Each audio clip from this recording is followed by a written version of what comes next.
kid turned out to be a rat. As soon as he got finished, everybody got a rat. He saw him. I know where we get time. I'm saying?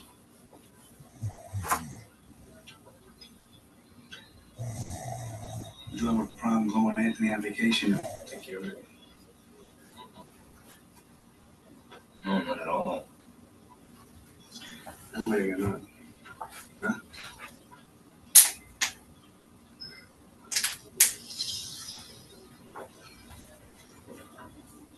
Jimmy had never asked me to whack somebody before, but now he's asking me to go down to Florida and do a hit with Anthony.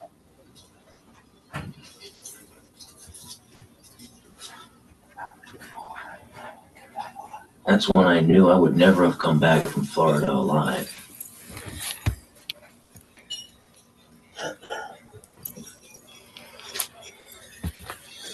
You know what?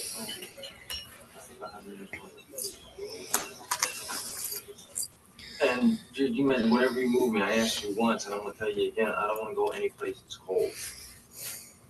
You really don't have a choice in that, man.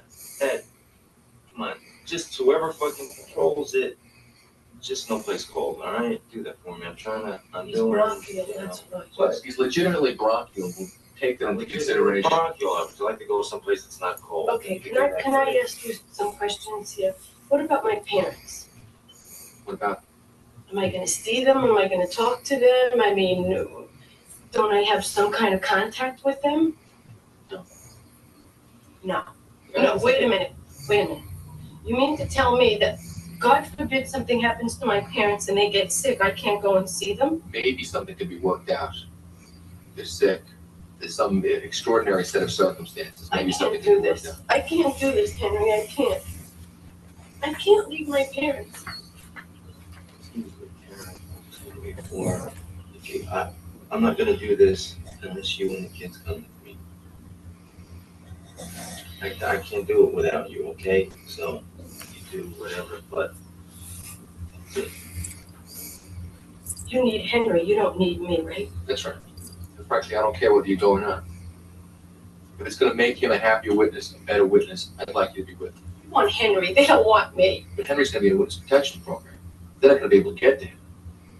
The only way they can get to him is by getting to you, getting to your kids. If he goes into the program, forget about it. You're in a great deal of danger. I think you I don't understand. know anything. Come on, you don't know anything. Don't give me the favor of the woods routine, Karen. I've listened to those wiretaps, and I've heard you on the telephone. You're talking about cocaine. Conversation after conversation, you're talking to Henry.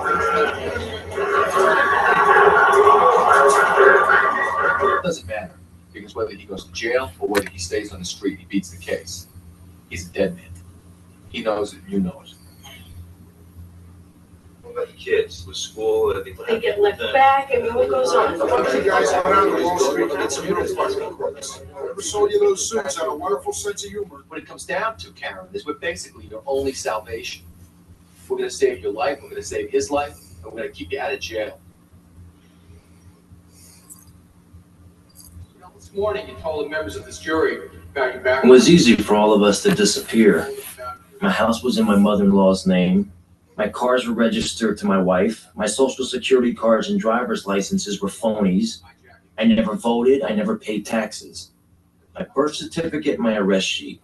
That's all you'd ever have to know I was alive. See him here in the courtroom today? Yes. Can you please point him out to the members of the jury? Your Honor, please let the record reflect that Mr. Hill has identified defendant James Conway. Mr. Hill, do you also know a man by the name of Paul Cicero? Yes. Do you see him here in the courtroom today? Yes. Can you point him out to the members of the jury? Your Honor, let the record reflect that Mr. Hill has identified the defendant, Paul Cicero. Your Honor, I have a document that I'd like to have marked. See, the hardest thing for me was leaving the life. I still love the life. And we were treated like movie stars with muscle. We had it all just for the asking. Our wives, mothers, kids, everybody rode along. I had paper bags filled with jewelry stashed in the kitchen. I had a sugar bowl full of Coke next to the bed. People call him rats, because a rat will do anything to survive. Isn't that right, Mr. Hill? Objection. I don't know nothing about being a rat. Mr. Hill, you know everything about being a rat. Objection, Your Honor. In view of the violence, Anything I wanted was a phone call away. free cars. The Keithwood dozen hideout flats all over the city. I'd bet 20, Hey, Lou. 30 grand over a Evening, weekend. Bradley. All the winnings. No, that might suck. How's it going? Well, better than it was in Colorado because at least we get any snow. Oh boy. Yeah, my current boss lived there. He goes every Mother's Day it needs to snow in Colorado. So It's that's what amazing. they're It's dealing with. May and we're dealing with snow in some parts of the country. Yeah, I know. That's hard to think about sometimes. Maybe hell has frozen over. Maybe it did. True. No, hell would freeze over if the Mets win the World Series this year after this mess. Oh, okay. Oh, Hello there. Uh-oh. Ooh. I know Diane's gonna hate. Diane, glad you're not listening to this. There goes my relationship. What is up, guys? It is the Sports Star Bradley Walker, and welcome to the Walker Report, part of NGSC Sports, guys. Remember the website, it's ngscsports.com for all your current sports content. Happy Thursday. It will just be the OG3 here this evening. Alec told me he will be here every other week, so it'll just be the OG3 here this evening. I'm going to start the show off with a little lightheart. I want to send out thoughts and prayers to John Sterling's family. The announcer of the Yankees passed away. So I want to start there by giving my condolences to his family. One of the legendary was he TV or was he radio for the Yankees? Radio for the Yankees, but he had his TV career with the Braves. Okay. With the Braves. Okay. I wasn't really too. Yeah, he was. I knew about the Yankees thing, so I know that. Yeah, well, he served that the longest, but he was with the Braves first. But I believe that was TV work for the Braves. Okay. Well, I know he's one of the legendary MLB voices, so he definitely will be missed. No joke. Sure will. And I saw that a lot of the teams after the day that he passed away were doing, like his sayings after the game. Like he would always say, "Yankees win, Yankees win." That was always his big thing. So yeah, I want to start the show off by giving my condolences to the late great John Sterling. Yeah. Go ahead, bud. I have. If we're doing condolences, I got two. We lost Ted Turner yesterday. Yes. And then thoughts and prayers and whatever to his family and local legend in the Detroit area. I don't know if he ever really made it to the mainstream. He wasn't really he wasn't really a national guy, but he was a mainstay of local Detroit sports radio and print media for the longest time. But Pat Caputo lost his battle with cancer. That was announced this afternoon. I might have heard of him. I've heard some reports, so I might have heard of him. Yeah. He was really influential on. I actually got to get on the radio with him a couple of times back in the day. So it very influential in my sports. What station was it? At that time, it would have been 1270 WXYZ. That was before they moved over to before they had the FM companion.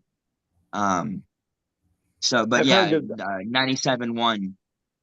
The ticket, WXYZ, the ticket out of Detroit. So I know what that is. Yeah, I know, and I've heard WXYZ as well. I've heard of that. Mm-hmm. Yeah, I got to give props to Ted Turner because there would be no WCW without him, and that's who. When I became a wrestling fan, that was the brand that I followed was WCW. So without Ted Turner, there would be no WCW. So yeah. I don't know if you guys saw. I was watching the clip before we got on here that Tony Schiavone was in the ring with Sting at AEW, and they were talking about Ted Turner, how both of them wouldn't be where they would be without Ted. So yeah. Condolences to all the sports media people we've lost, the last couple of days. Thoughts and prayers again to each one of their families. It's a big world, and when we lose one of our own, it's hard Yes. for all of us.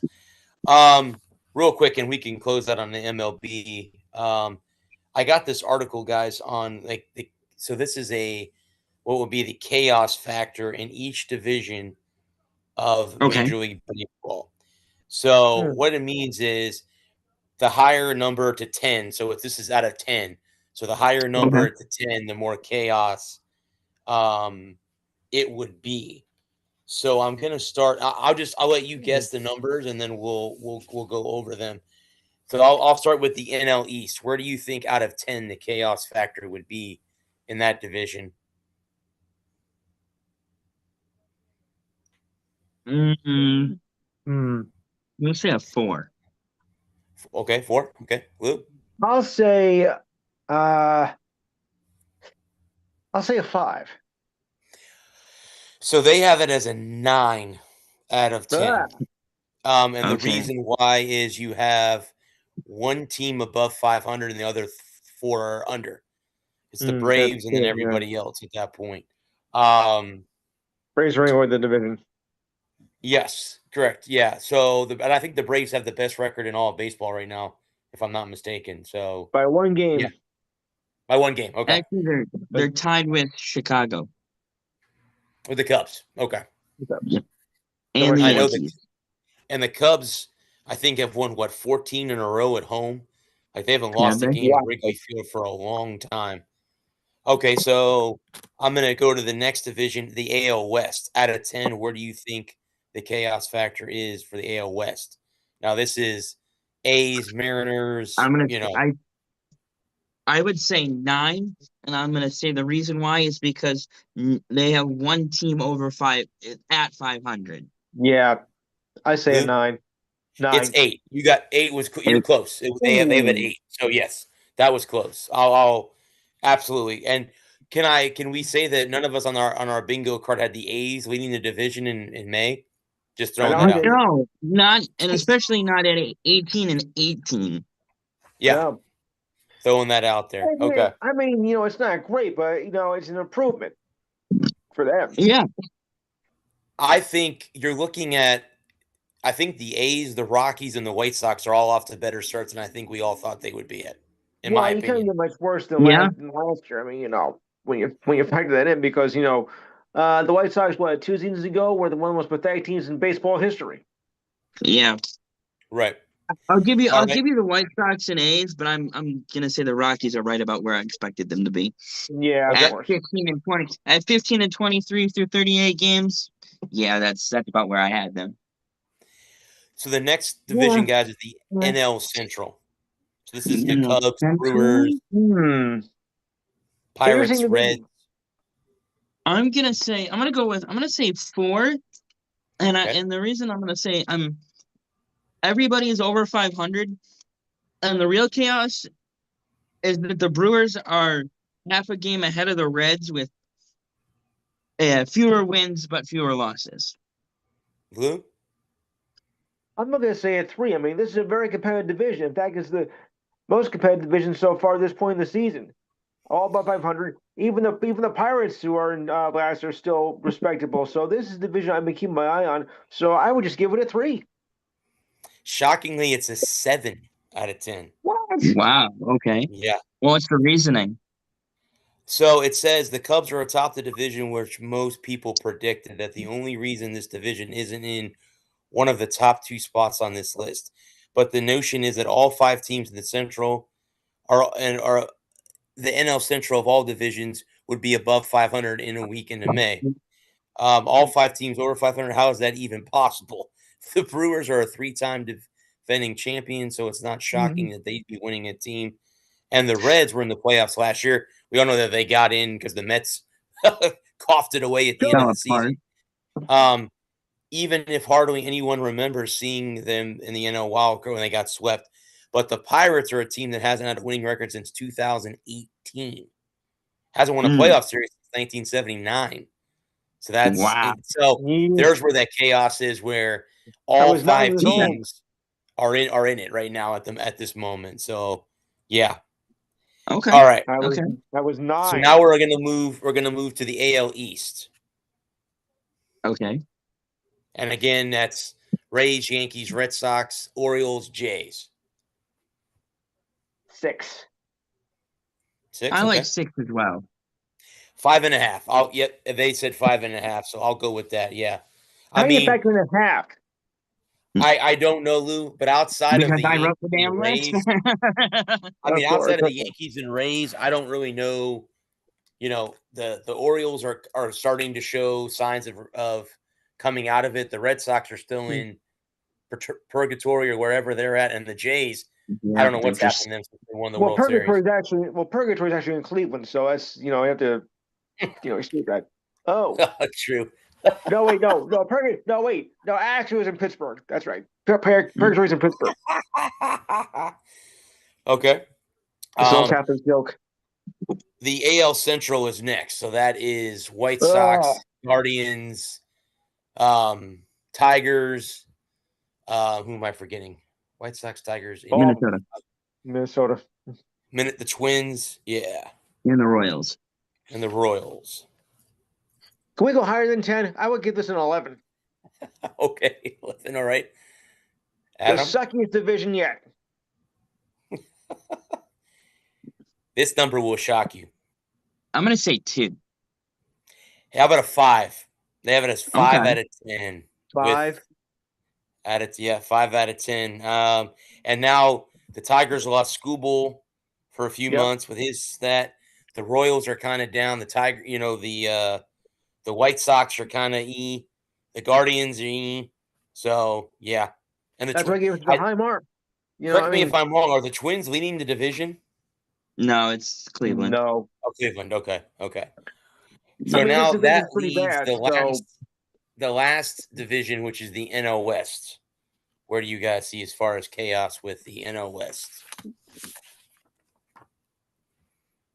I'm going to say I think it's a 5 as well. 5, Lou? All right, just to make it interesting, I'll say 5.5. How about a 2? It's the lowest out of all 6 divisions as far as chaos goes, is 2. And I guess because the Dodgers are still on top with the Padres kind of hanging around, the Giants D-backs and are right there, too. So, but yeah. Well, that was interesting. That was a fun little article. Remember, I saw that. I saw that, and I'm like, you know what? I'm gonna print it out. I'll see what they think about it, and we'll go from there. But yeah. Oh, you guys heard too today? They made it official that they did expand to 76 teams in Yes. March Madness. I saw that today while I was. We knew it was going to happen. What's going to happen? We knew it was going to happen. Oh yeah, definitely.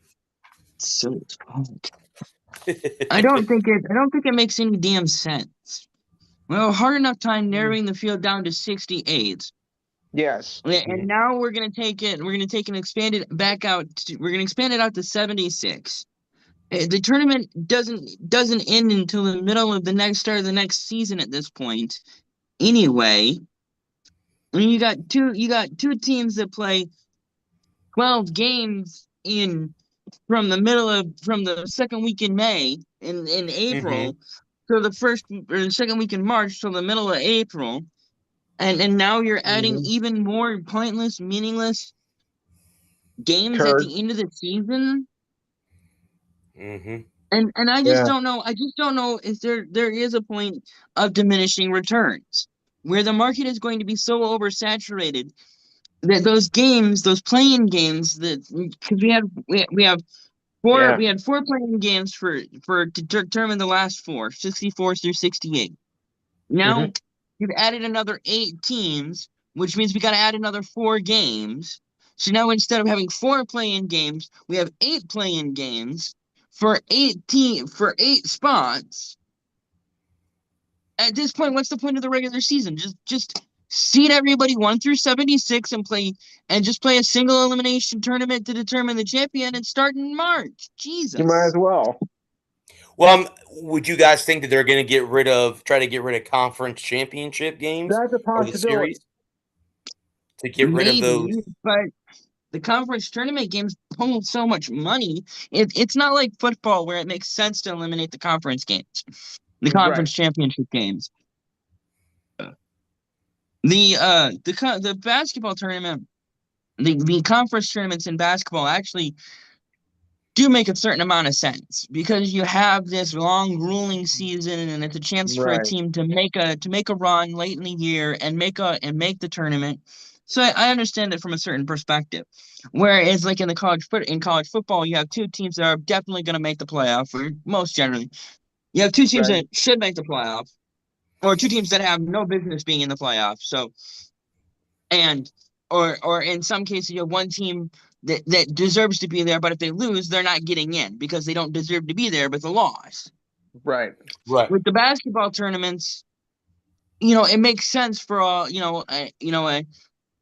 20 and 8, 20 and 14 team, if they can make a run in the tournament to make the dance. So I mean, it makes from a certain standpoint, I can see how that can make sense. Right. Okay. So I agree with that. I have to agree with that. We saw Golden Tempo win the Kentucky Derby, which was not one of the from last to first or worst to first. Like I think that. if you guys saw the replay, I did. And with the horse winning, Shavir Devois was the first female trainer to win a Kentucky Derby, according to the article that I have. She's the first woman ever to win as a trainer. So congratulations to her. And it looks like but the horse will not compete in the Preakness. Correct. I did see that. I saw that it cannot be. So no Triple Crown winner this year. What a bummer. The Kentucky Derby averaged 19.6 million on NBC and Peacock, which is now the new record since 1988. So I have no interest in horse racing. So again, I don't watch a lot of horse racing, but that was the record from last week. So we talked about the Derby. I watched the 90 seconds on TikTok that I cared about, and that was about it.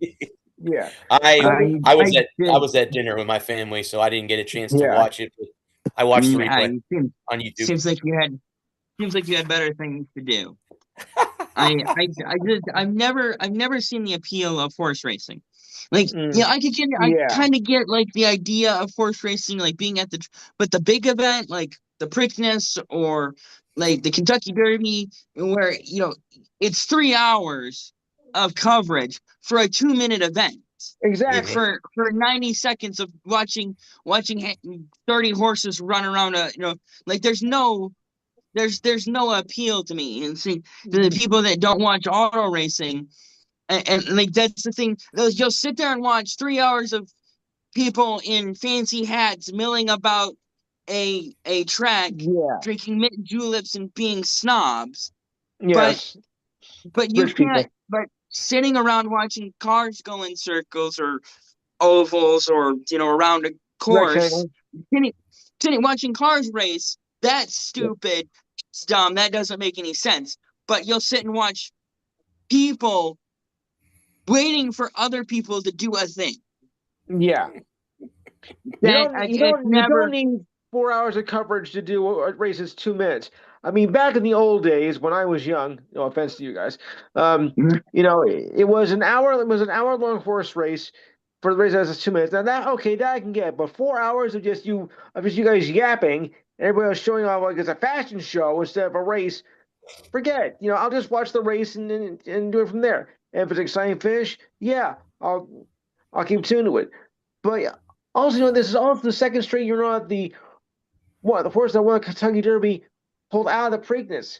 I mean, and it's been happening a lot lately. I mean, I know there's not much of a time lapse between the two races, but it's becoming more frequent now that the winner of the Kentucky Derby is not playing in the Preakness. Racing, I should say. Right. I dated a girl one time that was into horses, so when when I was dating her, we would watch the 3 big races of the year. The Derby, the Preakness, and then the Belmont every year. But Yeah. well, here's what so here's my thing. You're talking about horse racing. So they outlawed dog racing nationwide in the United States. Right. But they said that was inhumane. But to beat a horse is not inhumane. Just saying. Yeah. Go figure. I'm just saying. Animal rights people, you tell me. Right. I'm no animal rights activist, but I think it's the difference between the way that from what I understand, and again, I'm neither a horse racing fan nor an animal rights activist, but the way I understand it is those horses are treated like kings. Oh, And yeah. those Well, yeah, I horses, mean, like, you see how they're brought out. breedable, what's the word? I mean, what's a male horse? I mean, breedable colt. A No, filly? colt's a baby horse. A filly? Filly is a female horse. Yeah. No, a filly is a female horse that's been fixed, and then a mare is an unfixed female horse, whatever a male horse is, anyway. Not to get bogged down in the semantics of it all, but from what I understand, a breedable, I think the actual word I'm looking for is stud. A stud is treated like a god, like a king, and those horses are very well cared for. And I think that dogs. I also think there's such a. I think horse people are weird in that regard. Like most people don't enjoy dog racing. It wasn't this big spectacle. People weren't clamoring for dog races. I think it was a lot easier for dog racing to be banned. I don't think it was very popular. So it was one of those things where you can feel like you're doing something without actually having to do something, and you didn't have to take on the horse girl lobby.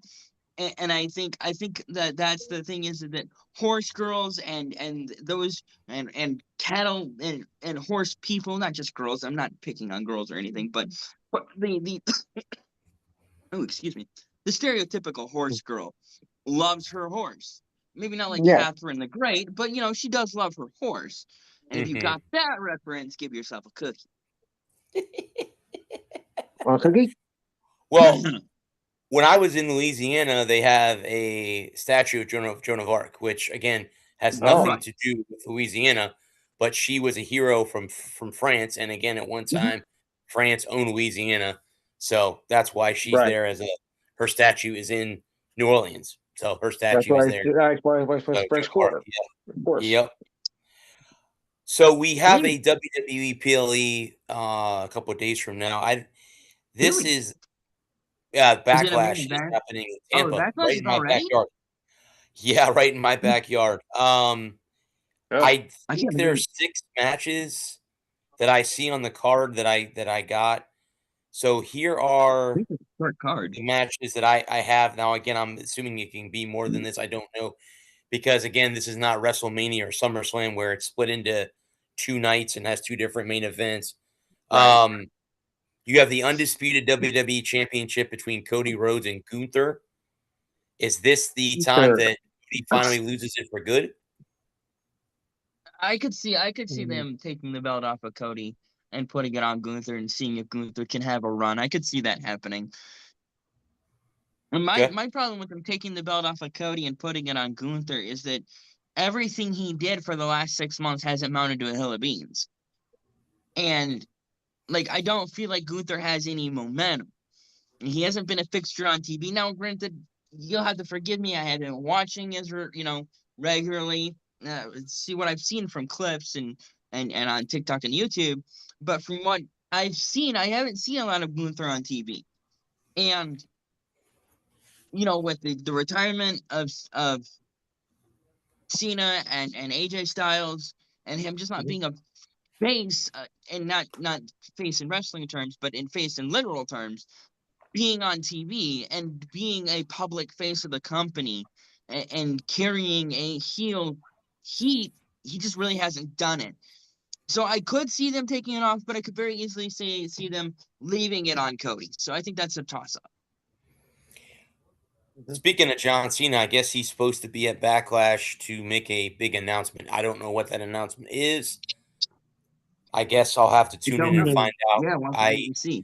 Unfortunately, we'll be at the movies on Saturday night seeing Mortal Kombat 2, so I don't know how much of pay-per-view I'm going to get to watch. But Maybe he's gonna start. you know. Maybe he's gonna start Mortal Kombat 3 on him. Well, yeah, this is Maybe. the new movies. You have the WWE Women's Championship, Rhea Ripley versus JC Jane. JC Jane, I think, is one of the NXT call-ups. She's from NXT. They made their surprise debut on SmackDown. I'm a huge Rhea fan. I absolutely adore Rhea. Huge fan. But I could see them putting the belt on New Blood and seeing if she can carry a title. What was that's the women's championship? It's not the women's. It's the women's championship. Yeah, the women's championship. Okay. Yeah. So I could see them. No, I've spoken out in the past about not. I don't think you get the main title in your first 6 months. Unless you're some insanely hot call up, maybe from another brand or from NXT. I just think that you need to build. They need to build your character and let your character get established, because I think too much heat too early, you can burn them out. And if they can't handle it, and they get that belt in their first 6 weeks of since being called up from or being brought in, it has a tendency to blow up in their face. And then you have 6 months of storylines that you want to try and run through, and now you don't have anyone to run them with. So I think Rhea will probably retain, but I could see a scenario where they want to put a young star over and because Rhea is super white hot and has been super white hot for 2 or 3 years now, I could see them wanting to see if they could build a new star by letting a young buck, for want of a better phrase, let's say a young doe. Well, kind of, sort of, buddy. Like when you had Paige come in when she debuted and beat AJ Lee. If you remember the whole thing with the Diva, she was the NXT champion, came in, beat her right on, and I would have to say I think I agree. I think she retains, but I don't think I think JC Jane will be that kind of new nemesis to Rhea, because you beat Jade Cargill at WrestleMania. Right. Now you have Bianca Belair and Naomi on the shelf for a while because they're both having kids. So you're not going to see them for a while. So you now have eliminated a lot of Rhea's, opponents in a way. I mean, yes, you could have a rematch with Jade. You could, but I think they're going to hold off. I think Rhea retains, and they have a big match at SummerSlam. That's my guess with Jade Cargill. I think they have a big rematch at SummerSlam later on this year. So that's my prediction. And if you wanted to build momentum for the new girl, and not to pick on her by calling her, like, not saying that she's a bad girl, but just the newest face in the company, you could have her lose and have her and build her up through and have it be be a triple threat between her and Cargill and Rhea at SummerSlam. Or Bud, you could have a triple threat for that matter too. Yeah, that's what I meant. Triple threat at SummerSlam between Jade, the new girl, and Jane, Rhea Ripley, and Jade Cargill. Yeah, no, I would totally. That would be a great match.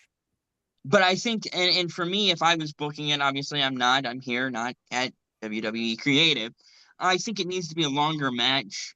I think it needs to be a solid 15-minute match. Because if she just gets squished in 5 minutes, it does nothing to build her character. We don't get to see her moveset. We don't get the feel for her in the ring and see her work. And if it's just a quick 5 minute match, and it's a quick squash, it does nothing for either character. No, I agree. If it's what match was that? Was it it was when Kofi Kingston had the belt and they had a squash match with Brock Lesnar, and it was just a beat down on him on Kofi. and it was over. I mean, well, why would you have a title match if you're going to have a squash match and have him lose the belt like that? I don't understand that. So no, I agree. I think it should be a longer match. And There are two. and Good. to your point, like the Kofi character never really recovered from that. Correct. Yep, that is correct. And now him and what's his name? Xavier Xavier Woods. Woods now probably going to be in AEW. So Potentially, yeah. that's my prediction. Right. There are two non-title matches in this pay-per-view. Obviously, Okay. I think both of these matches are. We thought they would be coming up sooner or later, and that the first one is Io Sky and Asuka. Those two have been That's batting gonna be head for a while. So yeah, that's gonna be a fun one. I like both girls. I wouldn't be disappointed with either one of them winning as long as they put on a good show. I'm kind of I more of an agree. Io Sky guy, but Me too. Me too. I like Io a lot too. I'm an Io Sky fan. it's fun. But I wouldn't hate either one of them winning. So Winning. Okay. The other one, guys, is Seth Rollins versus Braun Breaker, which I think we all knew Yeah. was going to happen. that's interesting. Where do you go with that though? Who needs to win that one?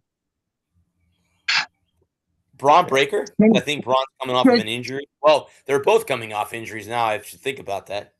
Shit, they're both coming off injuries. It really depends on what Seth it, because it's a work, right? It's not real fighting. It's a story.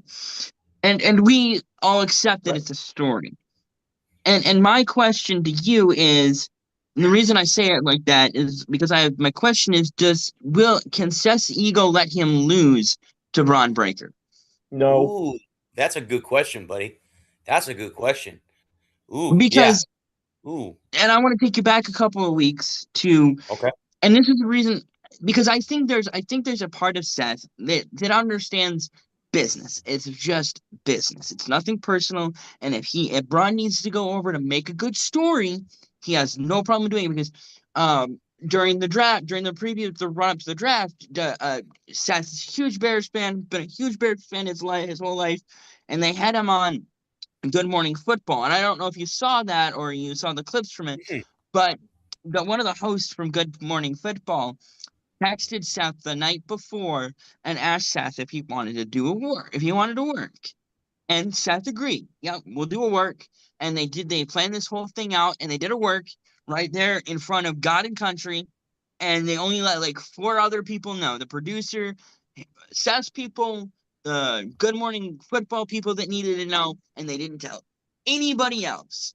So the rest of the Good Morning Football staff were just flabbergasted because they thought it was real. They had this whole worked argument where they were yelling and carrying on and going back and forth, and it was great. If you haven't seen it, look it up. It's out there. I'll have to watch it. I'll watch it tomorrow. I'll have to take a look at it on YouTube. Yeah. I think definitely take a look at it. It's really funny. So I just wonder. It depends on how Seth Rollins sees himself going forward, because from where I said Seth's 40-ish, 40 something, and his time in the business is winding down. I'm not saying he's leaving tomorrow, but does he have 10 good years left in him? Can he wrestle till he's 50? Does he want to wrestle till he's 50? And Braun Breaker's young, he's up and coming. He needs some wins to build momentum going into his career, into his future, because this is what he's going to do for the next 15 years. So I'm sure that's what he wants, what he hopes to be able to do for the next 15 years. So will Seth's ego let him let Braun Breaker go over, is the question you have to ask going into Saturday night. No, I wholeheartedly agree with you, Bud, on everything you said. I think that this could be one of maybe a 3 series with these two, because I think Backlash is not a big pay-per-view. I could see them going in like a street fight or an unsanctioned match at SummerSlam, because these two don't like each other. I think both Seth and Braun Breaker both have big egos. Being that Braun Breaker is a Steiner. He's a Steiner. So, and both his dad, I think his dad's Rick, and his uncle Scott both of them, if I you sounds remember right, in the WCW days, they were both yeah. ego guys, big ego guys. And then Scott moved to the WWE or WWF, and he was one of the few WWE star or WCW stars that actually made it when the two companies combined. But yeah, that's a good question. I mean, to me, it would make sense to put Braun Breaker over, let him win this one, and then maybe Seth wins at SummerSlam, or Seth wins here, and you let Mhm. Braun get the bigger stage at SummerSlam and let him win at. But then, see, here's my question too: is what happens when Bronson Reed comes back? Because Reed Right. also has negative history with Seth Rollins too. So Yeah. could it be a triple threat at SummerSlam between the three of them, Rollins, Reed, and Breaker? So that's going to be interesting Yeah. too. So is How they do. SummerSlam after?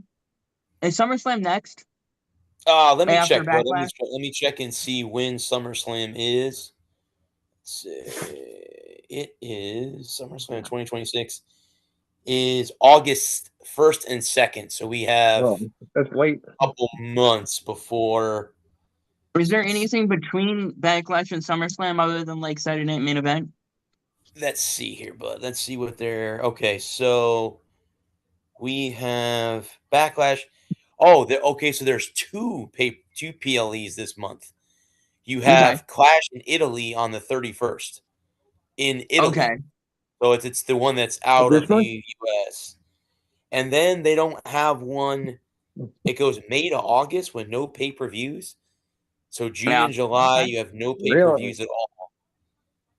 It goes Well, that's SummerSlam I. in August and then Money in the Bank in September. Okay. Yeah. Because According you to could, because Google. you I could don't put. know, how that is, but yeah, that's what Google says. So It really depends on how long term you want to think and what every see, because you're not just working, because this is the unfortunate thing about, obviously we're talking about one pay-per-view at a time, but in the Yeah. long-term planning of these things, you have to work, because you have Seth win both times, right? Have him win here at Right. Backlash, and then you can have him win at SummerSlam, and he could be up 2-0 on Braun Strowman, Bronson, whatever his name is, the Steiner. And then he could win, and then he could win a belt, and then you could have Braun Breaker. Jesus Christ, I am struggling with names tonight. Mm. And you could have him win Money in the Bank and challenge Seth for the title at Mania or at some other pay-per-view.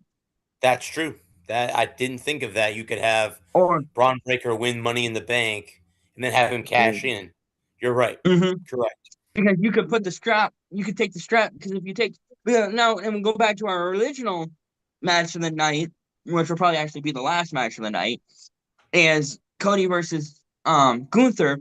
You could have Gunther lose the belt. You could have Cody lose the belt to Gunther, and then Gunther lose the belt to Seth at SummerSlam, and then Braun Breaker wins Money in the Bank, and then he could cash in Money in the Bank against Seth and take the belt and carry the belt to next year's Mania, and then he could drop it to somebody else. Maybe he could drop it. Maybe him and Punk have a match because they've had some friction in the past. I mean, Yeah. these are those moving pieces and parts that get kind of lost in the shuffle when it comes to the long, because booking one match at a time is a way to kill your company. It's the long-term booking that really breeds success in wrestling. No, 100% agree. And again, too, what you just said, man, you have to factor in that we're not factoring in CM Punk. I mean, he's not on this PLE, but he just lost the belt to Roman. So Right. and him and Seth don't have a very good past either. So Right. just saying. Yeah. Indeed. You never know. And Seth You and never Roman know. don't have a very good history. No. And we haven't seen that match between those two for a belt. Seth True. and Yeah. Roman. Yes, I know That would Seth be had the that just irritated me to hell when he cashed in at WrestleMania with Brock Lesnar and Roman Reigns. That match was going Right. so well, and he had the heist of the year, and he came in The and, heist of and the did century, I that. think. But And personally, I would yeah, love to see if I was booking it at SummerSlam. I would want a triple threat match between CM Punk, Seth Rollins, and Roman Reigns. Because and what would be really fun about that is that unlike some other, I'm not saying every other or many Yeah. others or a lot of others, but some other triple threat matches, you have two guys. It's kind of a 2-on-1 handicap match where that two guys are frenemies, for want of a better term. Like the enemy of my enemy is my friend kind of relationship Yeah. where for 90% of the match, then they're gonna work together to get the other guy out, and then they'll finish it amongst themselves. But in that particular one, Seth doesn't like Roman, Seth doesn't like Punk.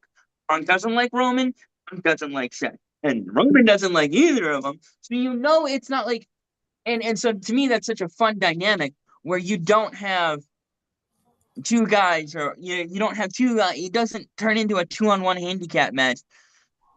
So I would love to see that at SummerSlam. That fantasy booking here in the moment, that would be something I would die to see. that would be cool. I would totally love to see that match too. The Mhm. other two matches that are left is the first is a triple threat for the United States Championship, current champion Trick Williams, who beat Sami Zayn at WrestleMania. But now you throw in Carmelo Hayes. This is going to be one heck of a match to watch. These three Ooh, that guys. could be fun. Uh, For this me. match might be the match of the night. I know it's not for a major championship. It is for a title, but not one of the major Yeah, titles. it's not This a could be major the match belt, of but it's the night, still a in strap. my opinion. Stay So, strapped or get clapped. I think Trick wins. me too. I think he retains. I think he I think so retains as too. well. Yeah. I I think don't he's think. hot enough. I think Sammy is one of those guys where he's better when he's chasing. He's better as a hunter. He's better as a guy who needs a title, not a guy who needs a title. Do you know what I'm saying? Mhm, You know what I'm saying? You know mhm, the Right. difference between like there are some guys that need the title and they work better having the title. I think Cody Rhodes is a prime example of a guy who works better with a title. Um, right. and to me, Sammy has always worked better as the hunter, not the hunted. He works better as the predator and as opposed to the prey. And so for him, I think Trick wins, and I think he wins going away. I think it's not really a close finish. I Mhm. don't think it. I don't think there's a lot of near falls. I don't think there's a lot of near misses. I think this is a one or two falls finish, and Trick picks up a quick 10-minute, 15-minute victory. I think that's what would service all three characters the best. Trick, And everybody hits a finisher, everybody kicks out of a finisher. Um, I don't think you need a lot of false finishes. I don't think you need a lot of false starts. I think you work a clean 10 minutes, wham bam, thank you, ma'am, and we're out the door. Right. And we're on to the and next one. We're Sami on to Cleveland. Zayn Sami Zayn beat Carmelo Hayes for the title, and now Trick's the champion. So that makes a lot of sense. And yeah, I think I don't know why you would not let Trick retain. He just won the belt at WrestleMania. Why would you take it off Mm-hmm. him that quick? I mean, that's quick to take it right back. So no, I In a think Trick month. retains as well. And the Unless you last match, and I what? don't think Carmelo Hayes needs it as much as Trick really needs to retain right now. Correct. And the last At match of the least night in 6 is months. the WWE Championship, and that is Roman Reigns versus Jacob Fatu. And I think Mm. Roman retains. I think it's too I soon to I would agree. I just have a funny feeling in the back of my mind. Well, I think there's going to be someone's going to screw Jacob Fatu. I So could I see think it's that. going to be Solo. I think Solo is It the could one be who screws or over Jacob Fatu. one or both of the Usos. Yes. Because I forget that you got Jimmy and Jay. Yeah, correct, Amundo. About one of them is going to screw somebody over in that factor. Yeah, something like that. Is it a standard match? Yeah, standard championship match, but yeah, there's no No special stipulations. No, speculation. Yeah, it's not a no D. Not a no DQ, not a what do they call that? What do they call that match where you can call people out? It's a Samoan death match or something like that. yeah, something like that. Where, or it's what did that one was? It was something rules. Lumberjack. I forget what it was called. Yeah. What do they call Roman Reigns' crew for a long time? Bloodline rules. Oh yeah. There you go. Bloodline rules. There you go. There it was. Where you can make a team and call certain wrestlers out to help you. So there's none of that. I think it's just a regular one-on-one. But I like Jacob Fatu. I think he's going to win it. I just don't think it's now, in my opinion. I don't think he needs to win it yet. I think you need to build that character more. I think his time is coming. I think his time is coming, but it's not now. I think he's grown up in the last 2 years as a performer. Maybe not as a person. I don't know his personality. Like, I don't know who he is outside of the ring. He could be saving nuns and baptizing kittens for all I know. He could be the worst person ever. He could be pushing old people in puddles. I know they call him the Samoan werewolf. That's all I know. Right. So. And at the end of the day, you got to remember is that's a character he plays. It's not who he, and I think we forget, and I'm not saying this show, but I just mean the general we forget that these are just regular, at the end of the day, they're regular people.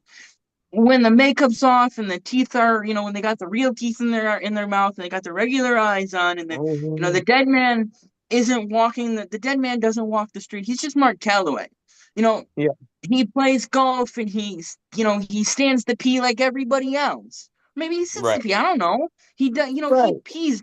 He puts his pants on one leg at a time. Well, I put my pants on 2 legs at a time. But I'm weird like that. I think most persons do 2 legs at a time, from what I heard. But maybe it was just a rumor. But and I heard there was getting birth to I think with crocodiles. That's not no, that was Chuck Norris. Yes, the late great Chuck Norris. Yeah. That's true. There is no theory of evolution, just a long list of animals that Chuck Norris allows to live. Right. Just like that YouTube clip where the main bad guy from Stranger Things is killing all these people, and they call all of the horror people like Mike Myers and Freddy Krueger and Jason and Godzilla, and they're all standing there. They can't defeat the creature. Then all of a sudden, Chuck Norris appears and everyone's like scared. Like Chuck is there, like, oh, everyone's scared now. They're like, we're gonna win now. Chuck's here. We're going to win. Win a fight between Chuck Norris and Godzilla? Who win a fight with that one? It's a good question. Chuck Norris probably. So yeah. If Godzilla's not firepower, yes. It depends on where you're telling the joke from. Yeah, okay. Correct. Well, so the other day, guys, we had the the NHL Draft Lottery, which the Toronto Blue Jays. Wow, I am way off today. Toronto Maple Leafs won the lottery, and it looks like they have like 3 players to choose from. That would be Gavin McKenna at Penn State. Yeah. Ivar Sternberg, which I believe is in the World, and then you have Keaton Vernerhoff, the defenseman from the North Dakota Sioux. I guess top 3 for the. I think McKinnon's the first off the board. Yeah, I think so. I only heard 2 of them. I didn't hear about the third one, but I think McKinnon might be the overwhelming favorite to land that spot. Yeah, I think I don't hate the pick. No. I think the NHL is such a hard, and I say this about NHL, NBA, and MLB. Like, the thing about it is, unlike the NFL, where there's no conditioning, there's no G League, there's no AHL, there's no minor league baseball in the NFL. So you got what you got, and you got to get what you can get. with the NHL, if you're not a top 5 prospect, you're playing 2 years in the AHL at Yeah. least. Or you're going back to school, you're going back to Europe or wherever you might be from. So unless you're a top 5 pick, pressure's off, man. Yeah. Outside of guys like Ovi and Crosby and Malkin, and a handful of other guys over the last 30, 40 years, ever since Gretzky, and everybody's been looking for the next Gretzky since before Gretzky was born. So, Right. McKinnon, he could be the next McDavid. He could come in and set the world on fire, or he could have growing pains, and he's going to go to Toronto, which is a tenuous situation. And they cleaned house, fired everybody. Shanahan's gone. They got a whole new team there in the front office in Toronto. And I just think expectations in Toronto, and I think the big problem is that they're never satisfied up there north of the border. No cup wins since 7. Why start now? When was the last time they won a cup? 70s? No cup wins since 67. 1967. 7. My question is, if they do draft McKenna, what future does Austin Matthews now have? Because he's been the guy. Like, he's been their guy. He's coming off injury because obviously his teammates didn't protect him and they injured him later in the season. But where does that put Austin Matthews as far as you bring? I mean, I guess you could look at it 2 ways. He can mentor McKenna, or he goes, total heel turn and says, well, you know what? I'm out of here. I want to be traded. I don't know. Yeah, I see it happening. He's going to screw you.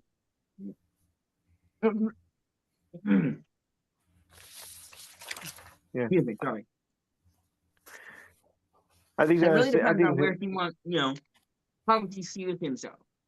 Can he be a leader in the locker room? Yeah. Can he be a calming presence? Can he feed off the young kids' energy? With Mitch Marner being gone, they need another guy. John Tavares isn't getting any younger. They've had a rough couple of years, so they need to build on a young superstar. They need an Austin Matthews to be a calming influence and a veteran presence in the locker room, a guy that's been there, done that, gone through the 82 game grind, played in the playoffs. They need him to step up and earn a seat and wear that captain's seat with confidence and with pride and be that guy. And can he do that? Will he do that? That's only things that crystal ball glazers can tell you. Until it actually happens, we all get to watch it. Right. That's the beauty of sports. We do get to see those things. We don't have to just stargaze. Right. You know, so there's only the results. and unlike the previous topic we spent talking about, it isn't rigged. There's no works. It's all a shoot, and what happens really happens. Outside, and that's why cheating scandals are so. That's why cheating is so frowned upon, looked down upon, because we expect it to be a fair competition between grown people. All right, so now we are moving on to round 2 of the NBA playoffs. So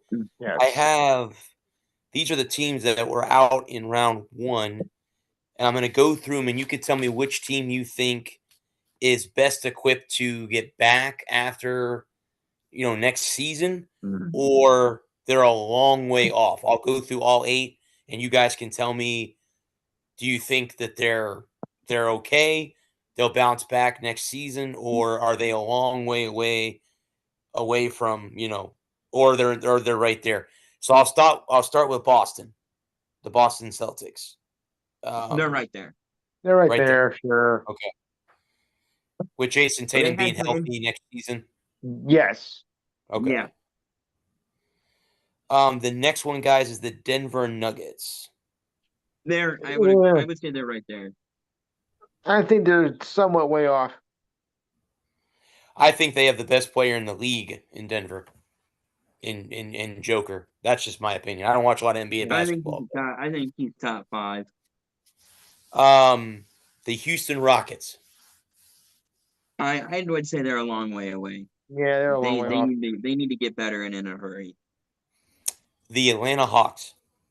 Forget it. I think they surprised. I think they were a surprise, and I think they need help. I wouldn't say they're a long way away, but they need help. It might be the next century. Toronto Raptors. Way I off. see them being back, but I don't see them being much more competitive. Of course, we don't know what's going to happen. Yeah.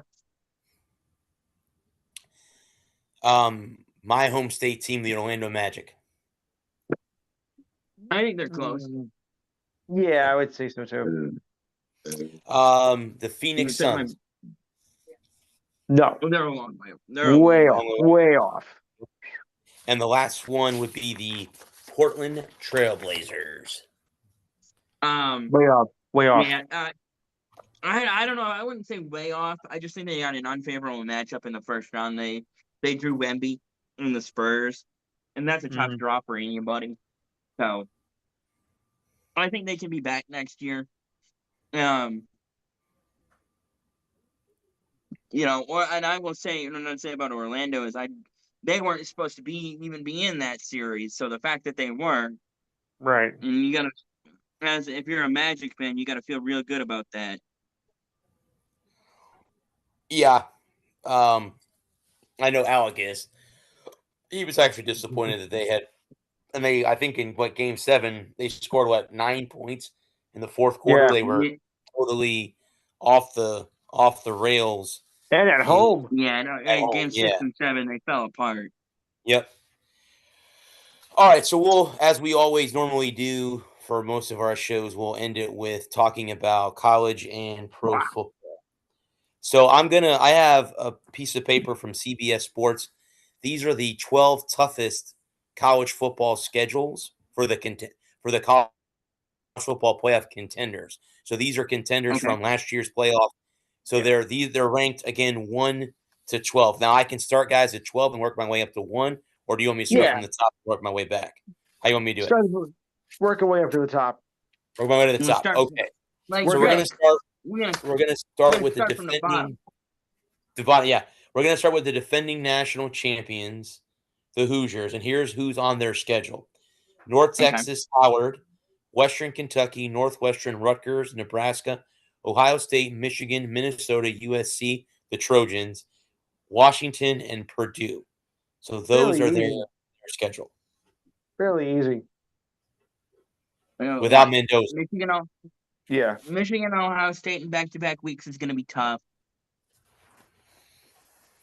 But an SC, it really depends on what SC you get. But I see 3 out of 9 tough games in there, or 3 out of 8 tough games. I think the rest of their schedule is fairly wide open and should be. I wouldn't be surprised at all if they went 8-3 or 11-0 again. Okay. Number 11 would be the Oregon Ducks. They have Boise State, Oklahoma State, Portland State, USC, UCLA, Nebraska, Illinois, Northwestern, Ohio State, Michigan, Michigan State, Washington on their schedule. So, and this is going to be, it's Michigan and Ohio State that are going to be your top games. Yeah, and it's gonna come down to what kind of team can Kyle Whittingham put together at Michigan this year. Other than that, you've got a fairly wide open schedule. I don't see anybody that obviously there's every possibility that they go 0-12 and they lose every game on plays that just make no sense because college football is weird, but. Very true. Yeah. The likelihood of Oregon going 0-12 or 1-11 and only beating Ohio State or Michigan it's fairly unlikely. Again, another team that could go 10-2. They could go 9-3, 10-2, 11-1, 12-0, whatever how many more games they might have. Mm-hmm. Okay. Number 10 is the Crimson Tide. They have East Carolina, Kentucky, Florida State, South Carolina, Mississippi State, Georgia, Tennessee, Texas A&M, LSU, Vanderbilt, Chattanooga, and Auburn are on their schedule Okay. for Alabama. So 11. Mm. They have a fairly tough schedule. It's Yeah. the SEC.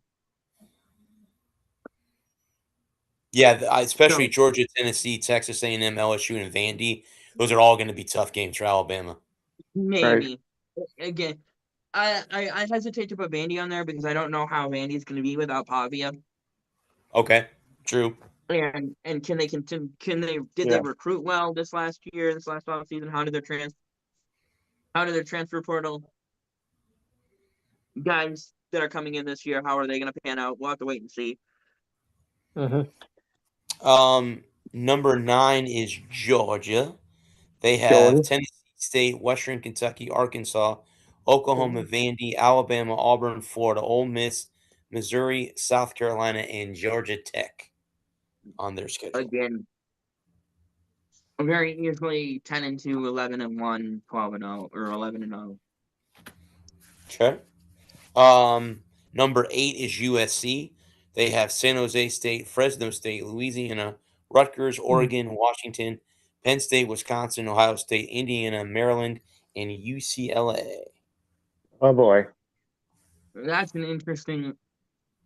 I could see I can see a scenario where they go 7-5. Yeah, that looks reasonable. Okay. The next one is the LSU Tigers. Their schedule is Clemson, Louisiana Tech, Ole Miss, Texas A&M, McNeese, Kentucky, Mississippi State, Auburn, Alabama, Texas, Tennessee, and Arkansas. Yeah. Hmm. I don't know. I expect LSU to be down this year. Yeah. With Lane Kiffin coming in the first year with Lane Kiffin, I think 8-4 is reasonable. Okay. So would I. The next one is the Aggies of Texas A&M. They have Missouri State, Arizona State, Kentucky, LSU, Arkansas, Missouri, the Citadel, Alabama, South Carolina, Tennessee, Oklahoma, and Texas. It should be a fairly easy schedule, but I think it's going to be like maybe 10-2. Yeah. Okay. All right. Number 5 is the Ole Miss Rebels. They have Louisiana, Charlotte, LSU, Florida, Vanderbilt, Missouri, Texas, Auburn, Georgia, Oklahoma, Wofford, and Mississippi State. That's easy. Top road to hoe. That's 7-5 waiting to happen.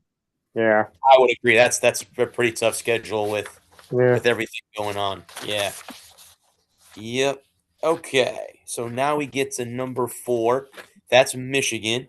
They've got Western Michigan, Oklahoma, UTEP, Iowa, Minnesota, Penn State, Indiana, Rutgers, Michigan State, Oregon, UCLA, and then, of course, Ohio State at the end of the year. 8-4. Yeah, I'll say 10-2. It really depends on what Kyle Whittingham can do for us. There's a scenario where we go 12-0. There's a scenario where we go 8-4. There's a scenario where we go 7-5 with bad losses to Iowa and Michigan State. Okay. No, I would agree. Yeah. I would agree. It really depends on what kind of play we get from Bryce Underwood, and how long do we stay with Bryce Underwood? If do we ride Bryce Underwood in his $20 million NIL deal until the wheels fall off? Yeah. Or do we pull the trigger if we're down 14 or 21 at the half to Oklahoma, and do we pull the trigger and go with Tommy Carr? Right. And what you got that defense has got to be better. And what is the running game gonna? There's a whole lot of unknowns. We got known knowns. We have knowns, unknowns, known knowns, unknown knowns, and Them known nuts. unknowns, and unknown unknown. Yes. There's things we know we don't know. There's things we don't know we don't know. So Right. we'll decide And we when don't we want to find out. know. The next team is Ohio State. They have Ball State, Texas, Kent State, Illinois, Iowa, Maryland, Indiana, USC, Oregon, Northwestern, Nebraska, and Michigan. 10-2. Yeah, 10-2, 9-3, 12-0. It's all right out there in front of them. Yeah. All right. It really depends on what the steps. Like that first game against, because obviously the first game they give me, but that Texas game is going to be a real benchmark for both teams. Right. And we'll have to see where the strides that Arch Manning has made over the offseason. So speaking of him, the next two teams are rivals. They were rivals in the Big 12. Now they're rivals in the SEC, and that's Oklahoma and Texas. They have the Sooners at 2. They have UTEP, Michigan, New Mexico, Georgia, Texas, Kentucky, Mississippi State, South Carolina, Florida, Ole Miss, Texas A&M, and Missouri are the schedule for the Oklahoma. 11-1. Yeah. And then Texas is the toughest. They have Texas State, Ohio State, UTSA, Tennessee, Oklahoma, Florida, Ole Miss, Mississippi State, Missouri, LSU, Arkansas, and they end the season in College Station against the Texas A&M Aggies, which is always a tough game for both of those teams. So I'll throw that out to you guys on that one. And again, it goes it's the same thing that said about 90% of college football teams in any given year, and it's goes the damn quarterback got to play. Right? Yeah, correct. Since Peyton Manning, but college football has lived and died by the play of the quarterback. That is correct. And without good quarterback play, and quarterbacks that can get you out of 3rd and long and sustain drives and score points. So we went over draft grades the other day from somebody who did their own. I have gotten draft grades from Mel Kiper. So again, I trust these a little bit more than I do the previous time that we did these.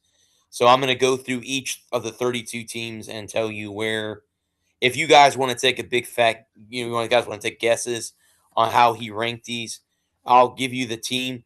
I'll start with the Cleveland Browns. B-. Lou? D. He gave them an A. What? Okay. Left their needs coming into the draft were left tackle, wide receiver, defensive tackle, safety, guard, and cornerback, and they got all of those in their from picks where they got 1, 2, 3, 4, 5, 6, 7, 8, 9. They had 10 draft picks in the draft. That's true. Yeah. 10. They had 3 fifth-round picks. They picked 3 times in round 5. That's interesting. The Dallas Cowboys are next. Hey. Gave them an A as well. Gave really? them an A as well. Right. They needed a edge rusher, linebacker, and cornerback to come in, and they got all of those with what I guess they drafted Malachi Lawrence, which I guess was one of the top guys, edge rushers, linebacker. They didn't draft a linebacker. Oh, okay. And then cornerback, they got Devin Moore out of Florida in round 4. Okay, what do you think he gave the Raiders? C. Lou? I'll say a B. He gave them also an A. Okay. All right. Their needs coming in to the draft were quarterback, defensive tackle, offensive line, wide receiver, cornerback, which obviously we know they got Mendoza, so we all knew that was going to happen. Yeah. We all knew who their first round pick was going to be. So yes, he gave them. So I think how it goes is as we get further and further down, he's going to obviously give less and less grades. So how about the Philadelphia Eagles? Is the next team? I'm gonna go C again. Yeah. See? No, he also gave them an A too. Really? Interesting. Yeah, he gave them an A as well. He said their What needs kind of coming in one? were offensive line, edge rusher, tight end, safety, wide receiver. They got Malachi Lemon, which is one of the top wide receivers in the draft, if not the top receiver in the draft. They also got Eli Stowers out of Vanderbilt as their tight end. So Oh yeah. they got a couple Good choice. I like that. good. Yeah. The New York Jets is the next team on his list. F. B plus. F. A minus. A B plus will be fine. Wow. Quarterback, wide receiver, edge rusher, cornerback, linebacker. Obviously, they got David Bailey, the best edge rusher out of the draft from Texas Tech. I don't know why everyone is doubting Cade Klubnik. I really don't. I think he's going to work out well, but we'll see. I think he He's has not. great potential. What's now? He's one of those. We'll see how it all works out for him. The Baltimore Ravens are next. What do you think he gave the Ravens? B plus. B plus. Yeah. B plus. B plus. Correct. That is correct. That's what he gave the Ravens. Coming in, they needed a guard, center, tight end, wide receiver, edge rusher, cornerback, defensive tackle, which they got everything. They got, I'm not even going to try to pronounce that kid's name. Avalone out of Penn State, the guard. I can't pronounce his first name, so ain't even going to try. Zion Would you like to Young. buy a continent? Yeah. Yeah. How about OLAIVAVEGA? I am not even going to try to pronounce that. Yeah. Oh. Ola. We'll call you Ola. Ola? Yeah, Ola Havane. We'll just call him that. Yeah. Okay, the next team is the Indianapolis Colts. Thank you. I think that's also a C. Yeah. Good. You said C as well? I'll give it a C plus. Yeah, he gave him a B plus. Edge rusher, okay. wide receiver, right. linebacker, Boy, are we off. tackle. So I guess they got all those. They got TJ Allen as their first pick from Georgia, which they didn't even have a first round pick. The Colts did not have a first round pick. Wow. Right. Did not know that. Okay. How about the New York Football Giants? B plus. B plus. Yes, just a B. plus. I was with a friend of mine when I was in Louisiana. His brother-in-law is a big Giants fan, and he was so happy with their draft. So, I was too, and I'm not a Giants fan. And I thought they cleaned up. I thought they did really well for themselves. They got Reese and they got Francis Manganoa, the offensive tackle from Miami. So they did two good things in the first round when they had because they had that trade up with the Colts, right? Oh, that's why the Colts didn't have it. Right. The Bengals. Yeah. The Bengals. I'm sorry, that's right. The Bengals are the ones who didn't have that traded. They traded to. Okay, that's right. All right. So the next team is the Arizona Cardinals. Yeah. Are they our first B? They would be our first B. That is correct. Okay. B. Quarterback, right tackle, edge rusher, wide receiver, guard. They got, obviously, I think the big pick was Jeremiah Love. I love that pick. Me too. I don't know why everyone's dissing that pick, but everyone is. I don't know why well, let's just go through the list and then we can get into that before we get bogged down in talking about individual picks. The Carolina Panthers are next on the list. B. Correct. I'll say a B. Yeah. Tight end, edge rusher, safety, wide receiver, cornerback. Their first overall pick was Monroe Freeling out of Georgia, the offensive tackle. That's going to help. Those bastards. Bryce. That was the guy I wanted. Damn it. Yeah, so that's who they got there. Dude's a monster. I can't. Go ahead. I can't wait to see him on Sundays. He's gonna eat the NFC South up, man. Sorry, buddy. No, that's okay. That's okay. I'm looking forward to all the teams in that league. Other than I wouldn't even say the Saints. The Falcons might be the team that could be worse this year. The Chicago Bears are the next team on the list. Are they our first B minus? No, they're just a B. Their Just a need B. edge rusher, defensive tackle, safety, center, and wide receiver. They got Dylan Thieneman, the safety out of Oregon, as their first pick. They got Logan Jones, which will help Caleb Williams, obviously. That's the big Yeah, thing. yeah. Protects Caleb Yeah. as well. Now the Bengals are next. Now, again, they traded their first overall pick to get Dexter Lawrence. Right, which is a great. I'm sorry, but Dexter Lawrence, I don't think you could Yeah. have done better than Dexter Lawrence at 10. I think that was a great move on their part. I for that alone, I would give them an A, but obviously they're not an A because we're out of the A's. So, Right. are they our first B minus? Nope, they are still just a regular B. No, just They're a just a regular B. regular B. Okay. Okay. They drafted Cassius Howell, the edge rusher out of Texas A&M, in the second round. They had 2 fourth-round picks in the draft this year, and 2 I seventh-round think that picks. was. I think that one of those picks was from The Giants. New York. Yeah, I'm pretty sure, but I don't remember now. The next, buddy, is your Detroit Lions. So, are they our first B minus, or are they still a B? Still a B. He gave them a B as Yep. well with the I would first think so. pick, Wake Yeah, Miller. no, let's just get through this list and then we can kind of go in wherever we want to Okay. go. So, The next team is the Kansas City Chiefs, who traded up to the 6th pick. I'm gonna say B. I'll say Correct. a B minus. Edge rusher, cornerback, wide receiver, defensive tackle, tight end, offensive line. Obviously, they drafted Monsar Delane, the cornerback from LSU, with their first overall pick. The Los Angeles Chargers are the next team on my list. B minus. No, they're still Yeah. B. They're still B. Still B. Okay. With Damn, I'm Akeem looking for that Mesidor. B minus here. Akeem Mesidor was their first pick out of Miami, the edge rusher. The Miami Dolphins are the next team on my list. B.